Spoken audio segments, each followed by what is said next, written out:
Hello साथियों, स्वागत है आप सभी का हमारे यूट्यूब चैनल बीपीएससी गुरुजी में। और जैसा कि आप सभी को ये पता है कि ये दिख रहा है आपको कि जो है कि हम हमारे सामने जो बुक है वो है सामान्य अध्ययन पूर्वावलोकन घटना चक्र। ठीक है, तो इसके महत्वपूर्ण प्रश्नों को हम लोग आज स्टडी करेंगे। तो आपसे आग्रह है, रिक्वेस्ट है कि आप वीडियो में बने रहिए और अच्छे अच्छे प्रश्नों को जो हम लोग एक एक करके पढ़ेंगे और बहुत ही मज़ा आने वाला है। तो शुरुआत करते साथियों वीडियो की और चलते हैं प्रश्नों की श्रृंखला पर। और साथियों ये रहा प्रश्न, पहला प्रश्न आपके सामने है। पहला प्रश्न आप देख पा रहे हैं, एकदम स्पष्ट दिख रहा होगा। तो प्रश्न है कि साथियों प्रश्न है कि निम्नलिखित में कौन सी मूल भौतिक राशि है। दिख रहा है कि निम्नलिखित में जो है कि कौन सी मूल भौतिक राशि है, आपको दिख रहा है अच्छे से। और इसके जो ऑप्शन है साथियों, बल है, वेग है, विद्युत धारा है और कार्य है। और इसके साथ बीपीएससी जो कि अपना इनमें से कोई नहीं और एक से अधिक वाला ऑप्शन तो रहता ही रहता है। तो इसका जो सही आंसर है साथियों, इसका आंसर है आपका सी आंसर है, सी यानी कि विद्युत धारा। इसका आंसर क्या है? विद्युत धारा। तो विद्युत धारा है। और इसका व्याख्या क्या कर रहा है, इसको देख लीजिए कि जैसा कि आप सभी जानते होंगे कि भौतिक राशियाँ या आधारी राशियाँ जो है वो 7 है। उसमें कौन सी है? लंबाई है, द्रव्यमान है, समय है, ताप है, विद्युत धारा है, ज्योति तीव्रता तथा पदार्थ का परिमाण। 7 मूल भौतिक राशियाँ है। मूल राशियों के मात्रक एक दूसरे को पूर्णतः स्वतंत्र होते हैं। ये बात आप जान लीजिए कि जो मूल राशियाँ होती है या जो भौतिक राशियाँ होती है उनके मात्रक एक दूसरे से स्वतंत्र होते हैं और इनकी संख्या कितनी होती है? 7 होती है। और इनमें से किसी एक को भी अन्य मात्रक में बदला जा सकता है, उससे संबंधित नहीं किया जा सकता है। यानी कि ये 7 जो है कि सबसे स्वतंत्र होती है, ये किसी पर डिपेंडेंट नहीं होती है।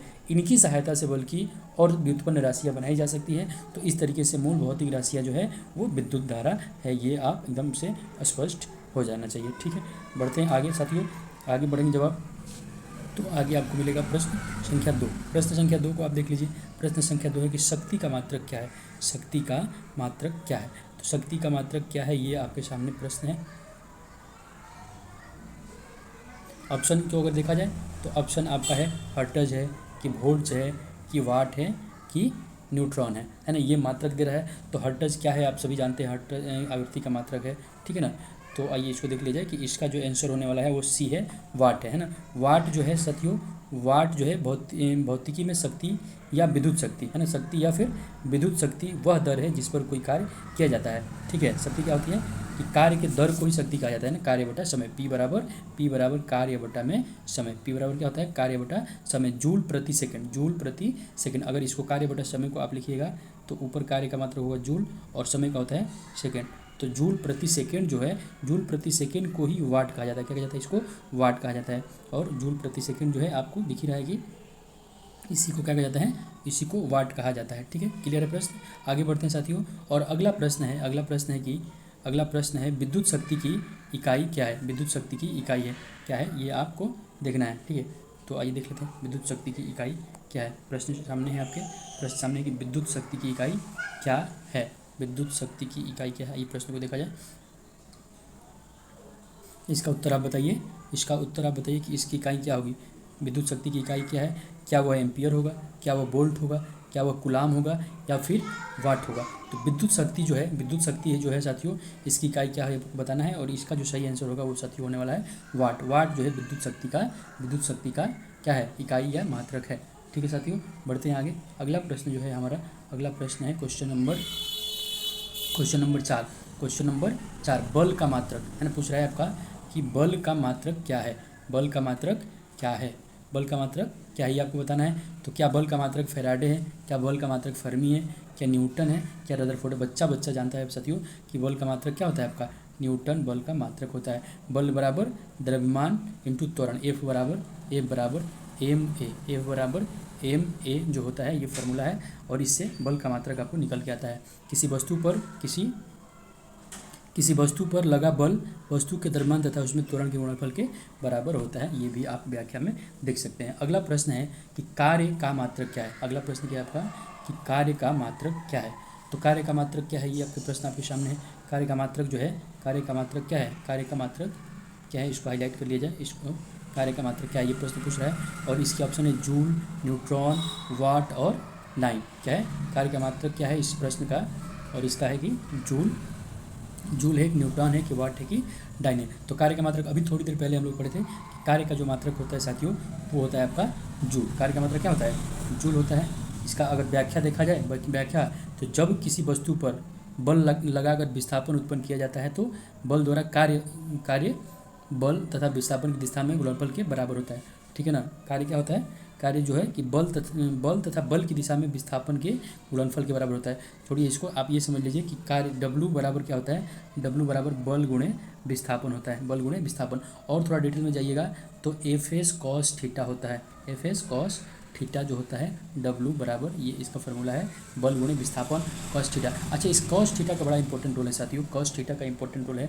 एक प्रश्न पूछता है, बार बार पूछता है कि अगर कोई कूली किसी वस्तु को लेकर के एक स्थान से दूसरे स्थान तक जा रहा है तो उसके द्वारा किया गया कार्य क्या होगा। तो कूली जो है अगर धरातल के साथ 90 डिग्री का कोण बनाता है साथियों, 90 डिग्री का कोण बनाता है, और इस स्थिति में cos 90 आता है, cos 90, और cos 90 का जो मान होता है वो 0 होता है। तो इसमें अगर आप 0 से गुणा करा दीजिएगा तो कुल कार्य जो होगा वो शून्य हो जाएगा, कुल कार्य क्या होगा आपका, शून्य हो जाएगा। इस बात को भी ध्यान रखना है। कार्य शून्य तब होता है, दूसरा एक और भी कंडीशन है कि जब विस्थापन भी शून्य होगा तो भी 0, मतलब इसमें से इन दोनों में से कोई भी अगर 0 है तो हो जाएगा, लेकिन यहाँ पे cos 90 हो जाने की वजह से भी कार्य क्या हो जाए, शून्य होता है। ये थोड़ी सी डिटेल एक्सप्लेनेशन हो गया। तो आगे बढ़ते हैं साथियों, आगे बढ़ते हैं और आगे की तरफ आप चलेंगे। तो प्रश्न संख्या हमारे सामने है 6, प्रश्न संख्या 6 आपके सामने है। प्रश्न संख्या 6 को अगर देखा जाए तो प्रश्न संख्या 6 क्या है, प्रश्न संख्या 6 को आप देखिए, आवृत्ति को मापा जाता है, आवृत्ति को मापा जाता है, और उसके ऑप्शन है हर्ट्ज में है कि मीटर प्रति सेकंड में है कि रेडियन में है कि वाट में है। ठीक है, तो आवृत्ति को मापा जाता है किसमें, क्या हर्ट्ज में मापा जाएगा, क्या मीटर प्रति सेकंड में मापा जाएगा कि वाट में मापा जाएगा। और ये तो इससे तो आप वाकिफ़ ही है, ये तो BPSC का मतलब अपना ही ऑप्शन है, एक दिन में से कोई नहीं एक से अधिक, तो इसको अभी तो नहीं लेना है। पढ़ने क्रम में आपको आंसर की तरफ ध्यान रखना है। तो आंसर जो होने वाला है भाई, आवृत्ति का मात्रक होता है, आवृत्ति का मात्रक जो होता है हर्ट्ज होता है, आवृत्ति का मात्रक क्या होता है, हर्ट्ज, है ना, हर्ट्ज, HZ लिखा जाता है, क्या लिखा जाता है, HZ। ठीक है, हर्ट्ज जो होता है वो आवृत्ति का मात्रक होता है। n जो होता है, n को आवृत्ति कहते हैं, ये 1/T होता है ना, समय 1 में आवर्तकाल को ही आवृत्ति कहते हैं, या आवर्तकाल के व्युत्क्रम को ही आवृत्ति कहा जाता है, या 1 सेकंड में किए गए दोलनों की संख्या को ही हम लोग क्या कहते हैं, आवृत्ति कहते हैं। एक बड़ा इंपॉर्टेंट चीज़ यहाँ से निकल के आ रहा है कि आवृत्ति का SI मात्रक जो है वो हर्ट्ज होता है। तो ठीक है, एक सामान्य मनुष्य 20 हर्ट्ज से 20,000 हर्ट्ज तक, ध्यान रखिएगा आप कि 20 हर्ट्ज से कितना, 20 हर्ट्ज से 20 kHz यानी 20,000 हर्ट्ज तक के ध्वनि को सुन सकता है। कौन, एक साधारण मनुष्य की जो कान होते हैं उनकी स्वर्ण सीमा जो होती है वो परास रेंज होता है 20 हर्ट्ज से 20 किलो हर्ट्ज तक होता है। इस बात को आप लोग एकदम अपने दिमाग में रखिएगा। ठीक है, आगे प्रश्न संख्या 7 की तरफ अगर बढ़ा जाए, आगे प्रश्न संख्या 7 तो वही क्वेश्चन है, उसमें कुछ भी नया नहीं है कि हर्ट्ज में क्या मापा जाता है, आवृत्ति को मापा जाता है, इसमें कुछ भी नया नहीं है साथियों। आगे बढ़ते हैं, आगे बढ़ेंगे, और अगला है कि चाल की वैद्युत प्रतिरोधकता की इकाई क्या है। बहुत बढ़िया क्वेश्चन सामने यहाँ पे, कि चाल की वैद्युत प्रतिरोधकता की इकाई क्या है। ठीक है, तो वैद्युत प्रतिरोधकता जो है उसकी इकाई क्या है, ऑप्शन से एक बार देख लेंगे हम लोग। ऑप्शन क्या है आपका, फराद हो सकता है, क्या वोल्ट हो सकता है, क्या एम्पियर हो सकता है, क्या ओम हो सकता है। ये विवादित प्रश्न है इसलिए इसमें स्टार मार्क किया गया है। इसको आप, इसके एक्सप्लेनेशन को हम लोग देखेंगे ध्यान से। इसके एक्सप्लेनेशन को आइए देखा जाए। कह रहा है कि किसी भी पदार्थ की, इसके एक्सप्लेनेशन को देखिए। कह रहा है कि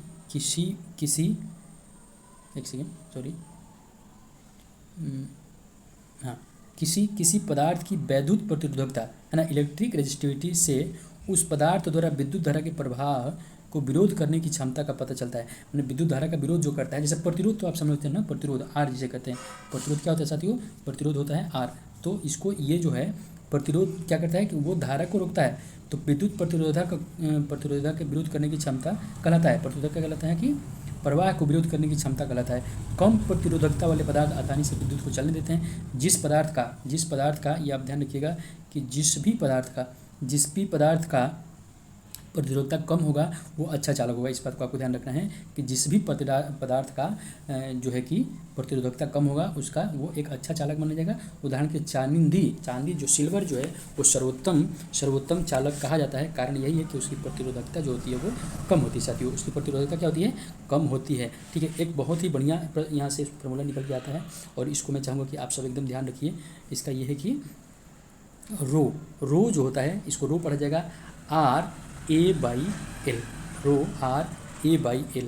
ठीक ठीक है। इसको आप एकदम ध्यान रखना कि rho equal to r a by l, यानी रो जो है इन किन किन चीज़ों पर निर्भर करता है। तो अगर किसी पदार्थ की प्रतिरोधकता जो है डायरेक्टली समानुपाती है उसके क्षेत्रफल पर और इनडायरेक्टली समानुपाती होती है उसके लंबाई के जो है कि क्या होती है, व्युत्क्रमानुपाती होती है। इस बात को ध्यान में, यानी कि अगर लंबाई बढ़ेगा तो प्रतिरोधकता घटेगी, अगर लंबाई बढ़ेगा तो प्रतिरोधकता घटेगी, अगर क्षेत्रफल बढ़ेगा तो प्रतिरोधकता बढ़ेगा। यानी ये डायरेक्ट इसका क्या है, इसका और इसका डायरेक्ट रिलेशन है भाई, इसका और इसका क्या है, डायरेक्ट रिलेशन है। रो का और ए का डायरेक्ट रिलेशन है, लेकिन इसका रो का और एल का इनडायरेक्ट रिलेशन है। इस बात को आप समझिएगा, ये फार्मूला है। और इस फार्मूला को जो है कि आप एकदम से इसको आपको ध्यान में रखना होगा कि वैद्युत प्रतिरोधकता रो बराबर आर ए बाई एल, और आर क्या है, प्रतिरोध है, आर क्या है, प्रतिरोध है। इस बात को आप एकदम ध्यान रखिएगा, है ना। प्रतिरोध का मात्रक क्या होता है, ओम होता है, ठीक है, और प्रतिरोधकता का मात्रक ओम यूनिवर्स होता है, ठीक है। इस बात को भी आप ध्यान रखिएगा, ठीक है। अगला प्रश्न पे हम लोग बढ़ जाते हैं साथियों। अगला प्रश्न जो है कि ओम मीटर जो है वो किसका मात्रक है। तो ओम मीटर किसका मात्रक है, इस प्रश्न को आइए देख लिया जाए। ओम मीटर जो है, ओम मीटर किस चीज़ का मात्रक है। तो ओम मीटर क्या प्रतिरोध का मात्रक है, क्या चालकत्व का मात्रक है, क्या प्रतिरोधकता का मात्रक है, क्या आवेश का मात्रक है। तो यह स्पष्ट है कि ओम मीटर जो होता है, ओम मीटर साथियों, ओम मीटर जो है वो किसका मात्रक है। ओम मीटर वो आपको प्रतिरोधकता यानी कि रो का मात्रक है। अभी फार्मूला आपने देखा, रो आर एल बाई ए, रो बराबर आर एल बाई ए। तो यहाँ से अगर इसका मात्रक निकालना होगा तो इसका मात्रक निकालने के लिए आप क्या करिएगा कि एल का आर, ये तो कांस्टेंट है, इसको ओम कह सकते हैं आप। तो इसको क्या करिएगा कि एल क्या होता है आपका, देखिए इसका रो का मात्रक ओम होता है और एल का क्या होगा, मीटर होता है, ठीक है। मीटर और बटा में मीटर स्क्वायर, है ना, मीटर स्क्वायर एरिया का होगा। तो इसको अगर काट लिया जाएगा तो क्या होगा, रो मीटर, है ना, रो ओम मीटर जो है ओम मीटर निकल करके आएगा। ओम मीटर जो है ओम मीटर, सॉरी उल्टा लिख दिए हैं साथियों, उल्टा लिख दिया, माफ़ी चाहते हैं। यहाँ पे ए बाई एल है, यहाँ पे क्या है, ए बाई एल। तो ए बाई एल, चलिए मैं इसको दोबारा एक बार बता दे रहा हूँ, एक बार दोबारा मैं सबको बता दे रहा हूँ, इसको दोबारा मैं बता दे रहा हूँ, आप एकदम बने रहिए। देखिए रो क्या होता है कि रो जो है, रो बराबर क्या होगा, आर ए बटा में एल। तो इसका अगर मात्रक निकालना होगा तो आर का यानी कि प्रतिरोध का मात्रक ओम होता है, आप सभी जानते हैं, है ना। ए यानी कि क्षेत्रफल का मात्रक मीटर स्क्वायर होता है और इसका एल का मात्रक मीटर होता है। तो अगर मीटर से मीटर कट गया तो क्या बच गया आपका ओम मीटर बच गया, ओम मीटर। और यही है ओम मीटर। तो ओम मीटर किसका मात्रक है साथियों, ओम मीटर जो है प्रतिरोधकता का मात्रक है। एकदम आप सबको क्लियर हो गया होगा। तो अब आगे बढ़ते हैं हम लोग, प्रश्न संख्या 10 की तरफ हम लोग बढ़ेंगे। बहुत अच्छा प्रश्न सामने है, प्रश्न संख्या 10। प्रश्न संख्या 10 क्या कह रहा है कि निम्नलिखित युग्म में कौन सा एक सुमेलित नहीं है, है ना। निम्नलिखित युग्मों में कौन सा सुमेलित नहीं है, इस बात को आपको देखना है कि कौन सा सुमेलित नहीं है ना। ध्यान क्या रखना है आपको कि सुमेलित नहीं होना चाहिए, है ना, सुमेलित नहीं होना चाहिए। तो नहीं होने वाले के लिए आप देखते चलिए कि क्या क्या होता है। चलिए एक एक करके हम लोग देखते हैं कि लेंस की क्षमता का मात्रक जो होता है डायप्टर होता है, ये बिल्कुल सही है। लेंस की क्षमता का मात्रक डायप्टर होता है, ये बिल्कुल भी सही है ना। दबाव जो है या दाब का मात्रक पास्कल होता है, ये भी बिल्कुल सही है, ये भी बिल्कुल क्या है, सही है। रेडियो एक्टिव पदार्थ की सक्रियता, है ना, रेडियो एक्टिव पदार्थ की सक्रियता का मात्रक जो होता है, ये एक सेकेंड, रेडियो एक्टिव पदार्थ की सक्रियता देखिए इसका मात्रक क्या होता है कि इसका मात्रक जो है क्यूरी नहीं होता है साथियों, इसका मात्रक क्यूरी नहीं होता है। ये क्या है आपका, ये गलत है। इसका मात्रक क्यूरी नहीं होकर क्या होगा, बेकुरल होगा। क्या होगा साथियों, इसका मात्रक जो होगा वो आपका होने वाला है बेकुरल। क्या, बेकुरल क्या होगा, बेकुरल जो है वो रेडियो एक्टिव पदार्थ की सक्रियता का मात्रक होता है। और क्या है, उष्मा के मात्रक जूल है। तो इस तरीके से हमारा सही आंसर जो होगा वो सी होने वाला है, ठीक है। BQ लिखा जाता है, इस बात को भी आप ध्यान रखिए। प्रश्न संख्या 10 हो गया साथियों। अब हम लोग बढ़ते हैं प्रश्न संख्या 11 की तरफ। प्रश्न संख्या 11 आपके सामने है। एकदम आप बने रहिए, धैर्य बने रहिए। बहुत अच्छे प्रश्न दे रखा है घटना चक्र की इस सीरीज में, और सबको हम लोग एक एक करके एकदम ध्यान से ही देखेंगे साथियों। इस प्रश्न को इस बात से ही अंदाज़ा लगाया जा सकता है साथियों कि कितना महत्वपूर्ण रहा होगा। देखिए इतने सारे एग्जामों में इसको पूछा गया है, ठीक है, इतने सारे एग्जामों में इसको पूछा गया है, तो प्रश्न की गंभीरता को आप समझिए। ठीक है, प्रकाश वर्ष की इकाई, हालांकि इसको आप जानते होंगे, इसमें मुझे कोई शक नहीं है, आप जानते होंगे, लेकिन प्रैक्टिस जो है वो भी जरूरी है। प्रकाश वर्ष इकाई है, प्रकाश वर्ष किसकी इकाई है? तो क्या वो दूरी की इकाई है, क्या समय की इकाई है, क्या वायु की इकाई है, क्या प्रकाश की तीव्रता की इकाई है? तो निस्संदेह आपका सही आंसर जो होगा वो दूरी की इकाई है। प्रकाश वर्ष किसका इकाई है साथियों? दूरी का इकाई है।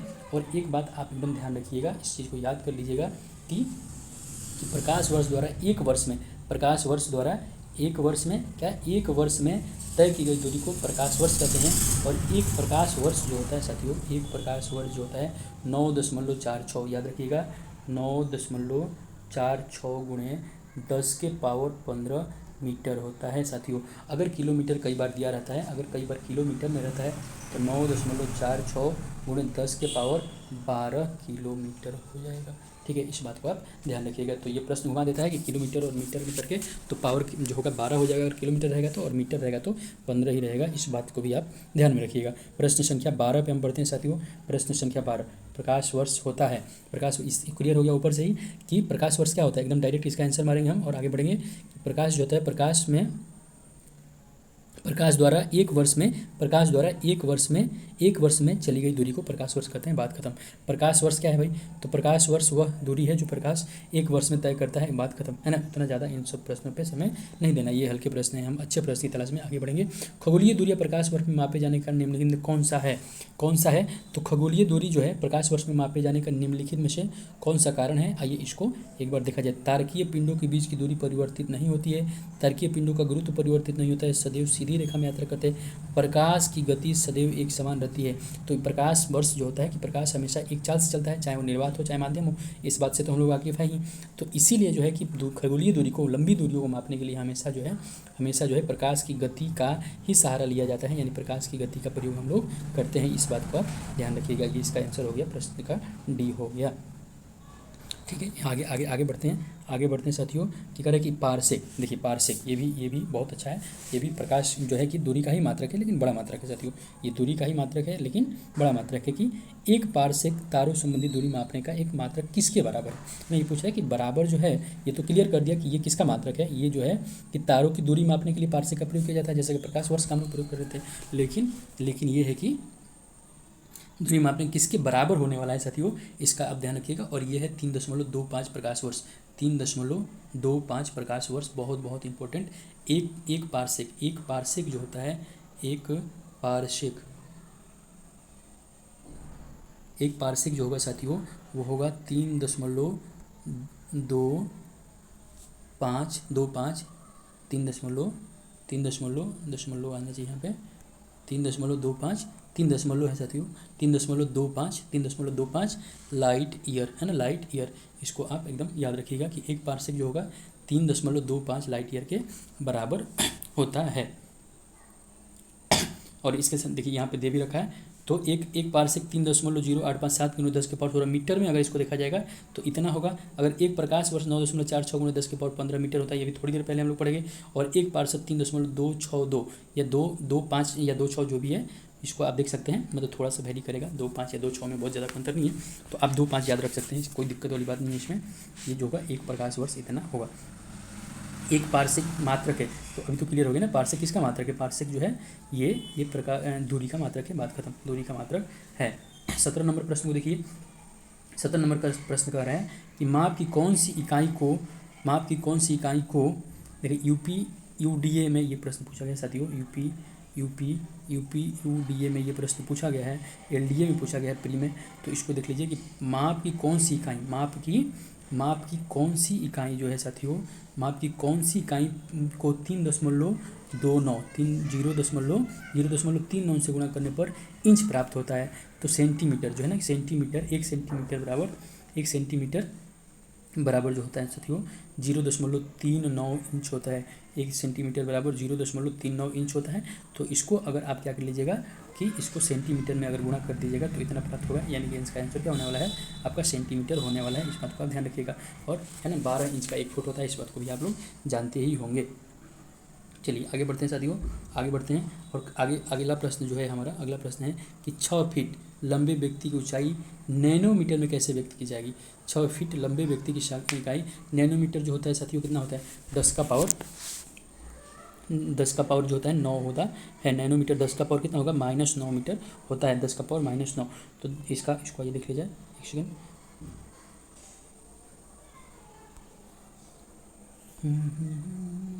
थोड़ा सा जूम कर लेते हैं कि 6 फीट लंबे व्यक्ति की ऊंचाई नैनोमीटर में कैसे व्यक्त की जाएगी।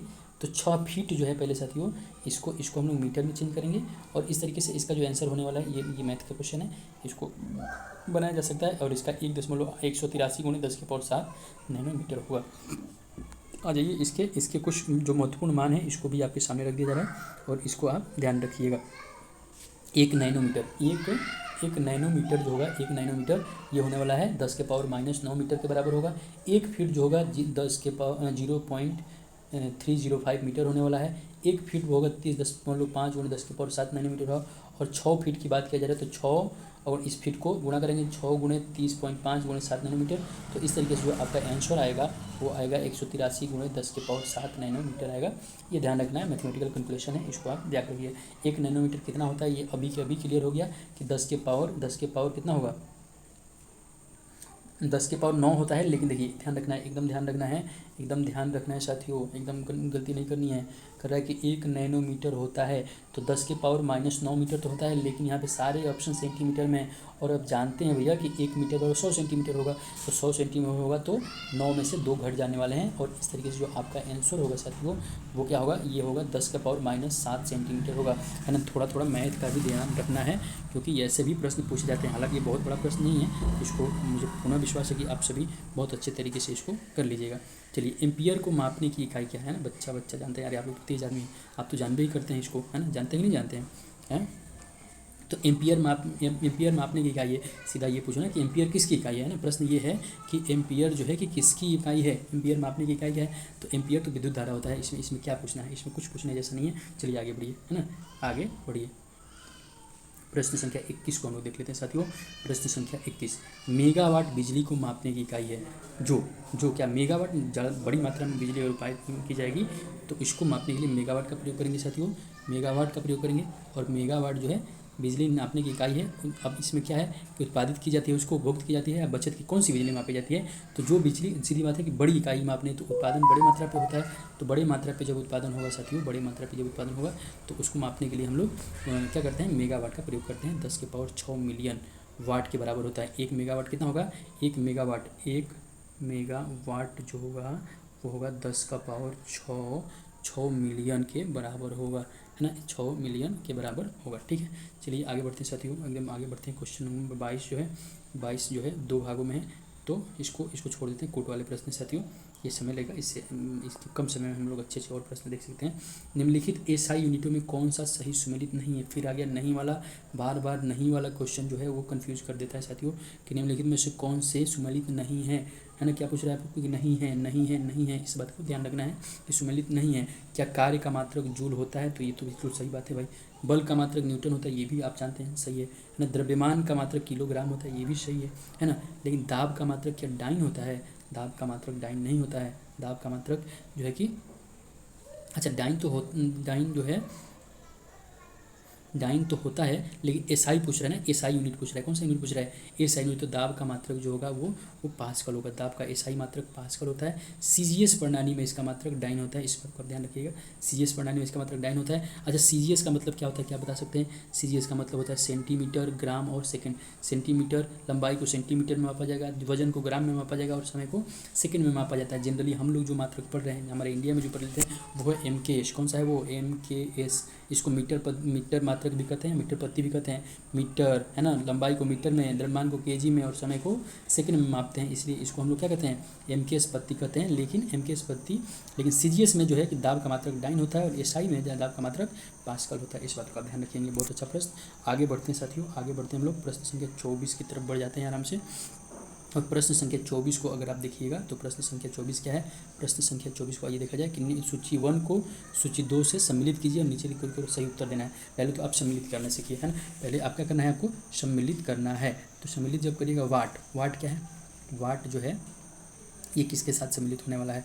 तो वाट तो शक्ति है ना, वाट क्या है? वाट आपका शक्ति है ना, वाट क्या है आपका? शक्ति है। उसके बाद जो है नाट जो है, तो नाट जो है नॉटिकल मील जो होता है ना, समझते हो, समुद्री दूरी को मापने के लिए नॉट का प्रयोग किया जाता है, ये भी ठीक है। उसके बाद सी को देखा जाए तो सी क्या है? नौ संचालन, समुद्री जहाज़ की गति को नॉट में मापते हैं, और नौ संचालन के लिए जो है कि नौ संचालन के लिए क्या करते हैं आप लोग कि नौ संचालन के नॉटिकल मील का प्रयोग किया जाता है, जैसे कि मैंने पहले बताया। और ऊष्मा का मात्रक कैलोरी होता है। ऊष्मा का मात्रक क्या होता है? कैलोरी। तो आपका यहाँ से 4 आ गया है ना। 4 के बाद इसका बी का जो है आपका 3 आ रहा है, फिर 2 आ रहा है ना। सी का कितना आ रहा है? नौ संचालन में है। और आपका डी का बना है 4 3 2 1 4 3 2 1 4 3 2 1। प्रश्न संख्या सी, ऑप्शन नंबर सी जो है इसका सही आंसर हो जाएगा, सही आंसर इसका हो जाएगा। और एक बहुत बढ़िया खूबसूरत प्रश्न, ऐसा ही एक और प्रश्न है, सुमेलित कीजिए। एक और क्या है? सुमेलित कीजिए। इसमें भी मिलाने वाला ही कार्यक्रम है, ये सब आप लोग मिला लीजिएगा। जूल देखिए ऊष्मा का होता है, जूल किसका होता है? जूल ऊष्मा का होता है, आप सब जानते ही हैं। जूल किसका होता है? ऊष्मा का होता है। उसके बाद एम्पियर किसका है भाई? एम्पियर विद्युत धारा का है। एम्पियर क्या है? विद्युत धारा का। ये 5 हो गया। इसके बाद विद्युत धारा का 5 हो गया। वाट किसका है? शक्ति या समर्थ 2 5 1 2 है ना। वोल्ट किसका मात्रक है? वोल्ट विभवांतर का मात्रक है। वोल्ट किसका है? विभवांतर का, तो 4 है ना। और क्या बच गया? कैलोरी जो है, कैलोरी किसका मात्रक है? कैलोरी जो है वो आपका कैलोरी जो है वो ऊष्मा का मात्रक होता है। कैलोरी ऊष्मा का मात्रक होता है। एक कन्फ्यूजन हो गया साथियों, एक कन्फ्यूजन हो गया। जूल जो है कार्य का मात्रक है। जूल किसका मात्रक है? जूल कार्य का मात्रक है। सॉरी, जूल क्या है आपका? जूल कार्य का मात्रक है। जूल किसका मात्रक है? कार्य का मात्रक है। इसको हम लोग अंडरलाइन करेंगे। जूल किसका मात्रक है? कार्य का मात्रक है। और कैलोरी जो है वो ऊष्मा का मात्रक है। तो इस तरीके से जूल कार्य का हो, तो यहाँ पे 3 हो जाएगा, यहाँ पे क्या हो जाएगा? 3 हो गया। तो हमारा 3 1 2 4 और 5, इसको मिला लीजिए, कौन सा है? 3 1 2 4 5, 3 1 2 4 5, ये जो है इसका सही आंसर हो जाएगा। चलिए आगे बढ़ जाते हैं, आगे बढ़ जाते हैं। हॉर्स पावर है ना, घोड़े का पावर है ना, यही वाला है ना, हॉर्स पावर जो है कि हॉर्स पावर में कितने वाट होते हैं? एक हॉर्स पावर में जो है कि एक हॉर्स पावर में कितने वाट होते हैं? और इसका जो आंसर होगा साथियों वो होगा 746। उसका क्या होगा? इसका होगा 746 वाट जो होता है, 746 वाट जो होता है एक हर्ट्ज के पावर ये होता है। ठीक है, आगे बढ़ते हैं।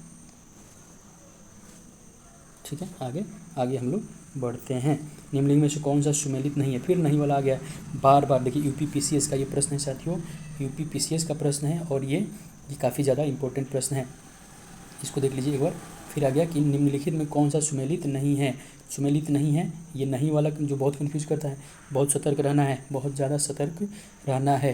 तो नॉट को अगर देखा जाए तो जहाज़ की चाल की मापता है, तो बिल्कुल मापता है। ठीक है, उसके बाद अगर देखा जाए कि नॉटिकल मील जो है, नॉटिकल मील क्या होता है? ये नौ संचालन में प्रयुक्त दूरी की इकाई है, बिल्कुल ठीक है, ये भी बिल्कुल ठीक है। एंगस्ट्रॉम क्या है? प्रकाश के तरंगदैर्घ्य का मात्रक एंगस्ट्रॉम होता है। प्रकाश का तरंगदैर्घ्य लेमडा का मात्रक क्या होता है आपका?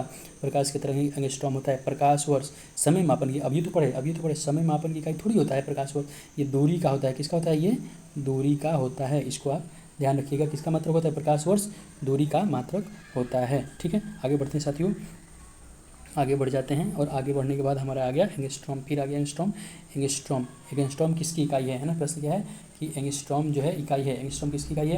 क्या तरंगदैर्घ्य की है, क्या ऊर्जा की है, क्या आवृत्ति की है, क्या वेग की है? तो पढ़ दिए ना, अब तो हम लोग एकदम सीख चुके हैं भाई, एकदम मुंह पे याद है हमको कि तरंगदैर्घ्य की इकाई एंगस्ट्रॉम है, तरंगदैर्घ्य की इकाई एंगस्ट्रॉम है। एकदम बिल्कुल बात नहीं करेंगे, समय नहीं करेंगे। हाँ, अच्छा चीज़ आ रहा है भाई, तो छोड़ भी नहीं सकते। एक एंगस्ट्रॉम जो होता है 10 के पावर -10 मीटर होता है, एकदम याद रखिएगा।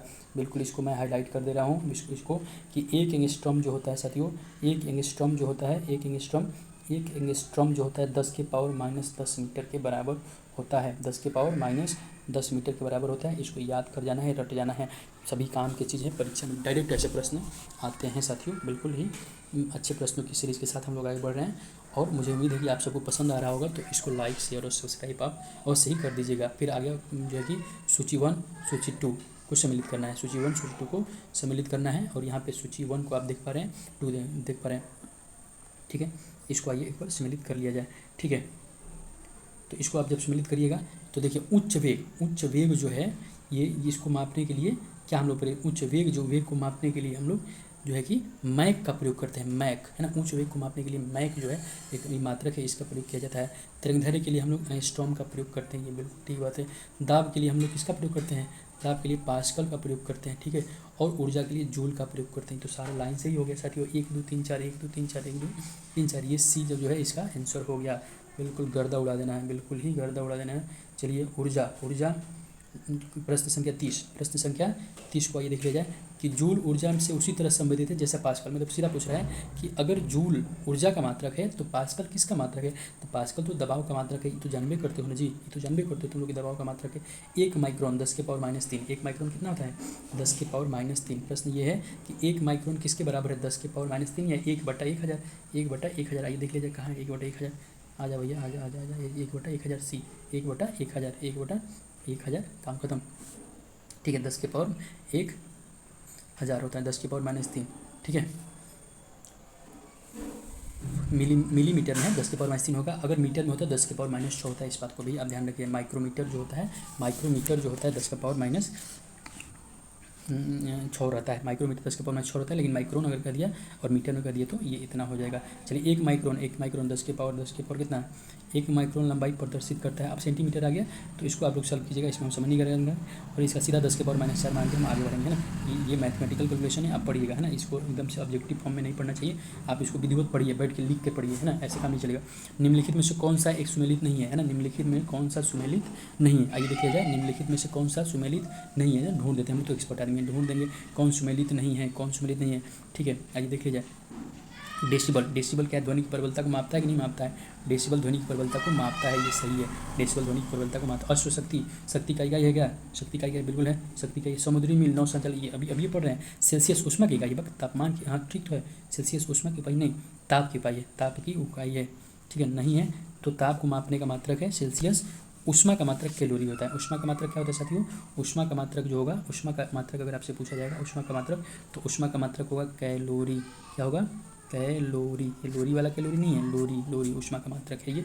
आगे बढ़ जाइए है ना, आगे बढ़ जाइए, ज़्यादा समय नहीं गवाना है। निम्न कौन सी ऊष्मा की इकाई नहीं है, तो कौन सी नहीं है, ऊष्मा की बहुत सारी इकाइयाँ होती हैं, इस बात को ध्यान दीजिए कि आप जितना भी जानिएगा कम रहेगा, जितना भी जानिएगा। निम्न कौन सी ऊष्मा की इकाई नहीं है, क्या पूछ रहा है, नहीं है, नहीं है, इसको जानना है कि नहीं है। क्या कैलोरी ऊष्मा की इकाई है, क्या कैलोरी ऊष्मा की इकाई है साथियों, तो बिल्कुल कैलोरी ऊष्मा की ही इकाई है। कैलोरी क्या है, ऊष्मा की ही इकाई है। किलो कैलोरी भी बड़ी इकाई है, किलो जूल भी बड़ी इकाई है, ठीक है। वाट जो है शक्ति का है, वाट किसका है, शक्ति का है। तो यही आपका क्या हो जाएगा, आंसर हो जाएगा। आगे बढ़ जाइए, एकदम आगे बढ़ जाइए, समय मत गवाइए। ऊष्मा की इकाई में लिखेंगे कौन सा नहीं है, फिर पूछ दिया ना, ऊष्मा किसका इकाई नहीं है, नहीं है तो सेंटीग्रेड जो है, सेंटीग्रेड, सेंटीग्रेड किसका, तापमान की इकाई है। सेंटीग्रेड किसका है, ये तो तापमान की इकाई है। सेंटीग्रेड किसका इकाई है, तापमान की इकाई है, ये ऊष्मा की इकाई नहीं है, ये तापमान की इकाई है। कैलोरी जो है ये जो है कि ऊष्मा की इकाई है, और ऊष्मा की इकाई है, जूल ऊष्मा की इकाई है। तो आंसर आपका क्या होगा, सेंटीग्रेड। चलिए आगे बढ़िए। 1 किलोमीटर दूरी तात्पर्य, अब बताओ, ये भी प्रश्न है, ये भी बीपीएससी ने पूछा हुआ है ना। मैं बीपीएससी के बारे में कुछ नहीं कर सकता भैया, हाँ कुछ नहीं कर सकता बिल्कुल भी। 1 किलोमीटर दूरी का तात्पर्य क्या है, बताओ बताओ बताओ। जो नहीं बताएगा उसको क्या किया जाएगा, फांसी दे देना चाहिए सीधा। 1 किलोमीटर दूरी कितना है, 1000 मीटर है, बबुआ भी जानता है, छोटका बछुआ है ना। आगे बढ़िए, चलिए 37, 1 पिकोग्राम, टिको समझते हो ना, पिकोग्राम 10 के पावर -12, 1 पिकोग्राम 10 के पावर -12। आगे बढ़िए, आगे बढ़िए, ये हाँ इसको रट लीजिएगा है ना, मैं इसको बता दे रहा हूँ, हाईलाइट भी कर दे रहा हूँ आपके लिए है ना। 1 पिकोग्राम बराबर 10 के पावर -12 ग्राम, 1 माइक्रोग्राम बराबर 10 के पावर -6 ग्राम, 1 फेम्टोग्राम बराबर 10 के -15 ग्राम, 1 मिलीग्राम बराबर 10 के पावर -3 ग्राम, और 1 नैनोग्राम बराबर 10 के पावर -9 ग्राम होता है। पास्कल इकाई है, बताओ। मूर्ख बना रहा है, एक ही प्रश्न बार बार पूछ रहा है, लेकिन ये अच्छी बात है भैया, revision, practice make man perfect, इस बात को ध्यान रखिएगा। प्रैक्टिस मेक मैन परफेक्ट, जो है कि अभ्यास ही आदमी को क्या बनाता है, परिपूर्ण बनाता है। और इसको देखिए, इसका ऑप्शन को देखिए, पास्कल आर्द्रता की है क्या, आर्द्रता की है कि दाब की है कि वर्षा की है कि तापमान की है, तो दाब की है, किसकी है, ये तो दाब की है ना। हम लोग एकदम दाब नहीं करने वाले हैं। आगे बढ़िए, आगे बढ़िए साथियों, आगे आगे आगे बढ़िए, एकदम ज़िंदगी में भी आगे बढ़ने के लिए मेहनत तो करना पड़ेगा, लगे रहिए। सब्सक्राइब कीजिए चैनल को, लाइक शेयर और सब्सक्राइब करिए, खटाखट दबाइए, खटाखट। दाब की इकाई क्या है, आ गया आ गया आ गया आ गया, क्या आ गया कि दाब की इकाई क्या है, तो दाब की इकाई न्यूटन प्रति वर्ग मीटर है कि न्यूटन मीटर है कि न्यूटन है। देखिए दाब बराबर क्या होता है, तो दाब बराबर क्या होता है, दाब बराबर बल बटा में क्षेत्रफल होता है, बल बटा में क्षेत्रफल, है ना। तो आप इसको जानते हैं। तो बल का तो मात्रक न्यूटन होता है और क्षेत्रफल का मात्रक मीटर के स्क्वायर होता है। तो न्यूटन प्रति मीटर स्क्वायर, न्यूटन वर्ग मीटर स्क्वायर या प्रति मीटर स्क्वायर हो गया आंसर। चलिए आगे बढ़िए। 40 दाब का मात्रक है, दाब का मात्रक है। फिर आ गया देखिए। अब इसको थोड़ा सा हम लोग अच्छे से इसको एनालिसिस कर लेते हैं आराम से। दाब का मात्रक हो गया, दाब बराबर प्रेशर, प्रेशर क्या होगा, बल बटा में F बाई ए, बल बटा में क्षेत्रफल। तो न्यूटन बल का क्या होता है, बल का देखिए, इसको देखिए एम ए होता है, एम ए क्या है, त्वरण है, और ए एरिया है। तो देखिए एम का तो केजी होगा, एम का क्या होगा, केजी होगा, ए का मीटर प्रति सेकेंड स्क्वायर होगा। साथियों थोड़ा सा हम इधर लिख दे रहे हैं, नहीं तो आपको दिखाई नहीं देगा, है ना, इसको दिखाई नहीं देगा। अजय यहाँ से लिखते हैं, यहाँ एफ एम ए, तो केजी मीटर प्रति सेकेंड स्क्वायर और बट्टा में मीटर स्क्वायर। तो एगो मीटर से तो एगो खटाक कट गया, तो केजी प्रति मीटर, है ना, केजी प्रति मीटर। और फिर ये क्या होगा, केजी, ऐसे लिख लीजिए, ऐसे लिखिए ना इसको, केजी मीटर -1, मीटर -1 और सेकेंड -2 हो गया। केजी मीटर -1 सेकेंड -2 यही होगा। इसको न्यूटन मीटर स्क्वायर सॉल्व कीजिएगा तो ये आएगा, यही सब आएगा, ठीक है। तो इसका जो है कि आंसर इनमें से कोई नहीं होने वाला है, इनमें से कोई नहीं होने वाला है। इस बात को आप लोग देख लीजिएगा एकदम ध्यान से, है ना। अगर मुझे उम्मीद है कि आप यहाँ से समझ गए होंगे, है ना, यहाँ से आपको पूरी चीज़ समझ में आ गई होगी, ठीक है। परिस्थितिक दबाव की इकाई क्या है, परिस्थितिक दबाव की, एटमॉस्फेरिक प्रेशर की इकाई क्या है, एटमॉस्फेरिक प्रेशर की इकाई क्या है, आइए देख लेते हैं। परिस्थितिक दबाव, है ना, बार होता है, इस बात को आप याद रखिएगा। 1 बार बराबर 10 की पावर 5 पास्कल होता है, ज़्यादा नहीं, इसको रट जाइए। 1 बार बराबर 10 की पावर 5 पास्कल होता है। और जो एटमॉस्फेरिक प्रेशर होता है वो जो होता है वो क्या होता है, उसका मात्रक बार होता है। 1 बार बराबर जो होता है, एक बार बराबर 10 का पावर 5 न्यूटन प्रति मीटर स्क्वायर, है ना। दाब बल बटा क्षेत्रफल होता है, तो मात्रक न्यूटन प्रति मीटर स्क्वायर होगा। तो 1 बराबर इतना होता है साथियों। और ये जो है कि अगला प्रश्न 1 केजी, सब मैथ का प्रश्न आ रहा है। 1 केजी प्रति सेंटीमीटर स्क्वायर दाब के समतुल्य है। इसका सीधा आप इसको सॉल्व करने वाली बात है, और इसका आंसर बी होने वाला है। 1 बार के बराबर होता है, इसको आप ध्यान रखिएगा। चलिए आगे बढ़िए। अच्छा चीज़ छोड़ नहीं सकते। एक डाइन जो होती है कितने के बराबर होती है, समझ लो ना। डाइन को तो जानते ही होंगे, एक डाइन, बस यही जान लो, है ना, ज़्यादा कुछ नहीं जानना है। एक डाइन बराबर होगा 1 × 10 की पावर -6 केजी। एक डाइन इतने के बराबर हुई, ठीक है। निम्नलिखित में से किस राशि का मात्रक नहीं है, निम्नलिखित में से किस राशि का मात्रक नहीं है। वो कौन सी राशि है भैया, वो कौन सी राशि है जिसका कोई मात्रक नहीं है, ना कोई भी मात्रक नहीं है। क्या प्रतिबल है, क्या बल है, क्या विकृति है, क्या दाब है। तो साथियों विकृति जो होता है इसका कोई मात्रक नहीं होता है, विकृति का कोई मात्रक नहीं होता है। क्योंकि विकृति जो होता है, ये जो होता है एक अनुपात होता है, सेम राशियों का अनुपात होता है, और किसी भी अनुपात का कोई मात्रक नहीं होता है। इस बात को आप ध्यान में रखिएगा साथियों, इस बात को आप बिल्कुल भी ध्यान में रखिएगा। नहीं बोलना है। तेल का एक बैरल लगभग कितना होता है, एक बैरल, है ना। कई बार जो है कि आपको ये याद रखना होता है, एक बैरल 169 लीटर के बराबर होता है, एक बैरल 169 लीटर के बराबर होता है। चलिए आगे बढ़िए, आगे बढ़ जाइए, है ना। क्यूसेक से क्या मापा जाता है, चलिए आइए। क्यूसेक से क्या मापा जाता है, क्या क्यूसेक से जल की शुद्धता मापी जाएगी, जल की गहराई मापी जाएगी, क्या जल का बहाव मापा जाएगा, जल की मात्रा मापी जाएगी। तो बिल्कुल जल का बहाव जो है वो क्यूसेक में मापा जाता है। चलिए आगे बढ़ जाइए। निम्नलिखित में कौन सा एक वायुमंडल में ओजोन की परत की मोटाई नापता है, कौन सा जो है ओजोन की परत की मोटाई नापता है, निम्नलिखित में से कौन सा ओजोन परत की मोटाई नापता है। एकदम इसको ध्यान रखिएगा। ओजोन परत की मोटाई नापने के लिए डाबसन का प्रयोग किया जाता है साथियों, डाबसन का प्रयोग किया जाता है। डाबसन इकाई का प्रयोग किया जाता है किसके लिए, अगला 49 नंबर क्वेश्चन है। डाबसन इकाई का प्रयोग किया जाता है ओजोन परत की मोटाई मापने के लिए। चलिए आगे बढ़िए। Question number 50। डाबसन इकाई निम्नलिखित में से क्या मापता है। तो ये जो है ओजोन की सांद्रता को मापता है। डाबसन क्या है, मोटाई या सांद्रता, एक ही बात है भाई मेरे, एक ही बात है, ओजोन की सांद्रता को मापता है। तो ये 50 प्रश्नों का हम लोगों ने सीरीज में कंप्लीट किया। तो उम्मीद करते हैं कि आपको ये सारे ही प्रश्न बहुत अच्छे लगे होंगे। और मैं जो सिर्फ आपसे इतना चाहता हूँ कि आप जो है कि चैनल को लाइक, शेयर और सब्सक्राइब आप अवश्य कर दीजिएगा। अंत तक बने रहिएगा के लिए आप सभी का हमारे यूट्यूब चैनल BPSC गुरुजी में बहुत बहुत धन्यवाद, बहुत बहुत आभार।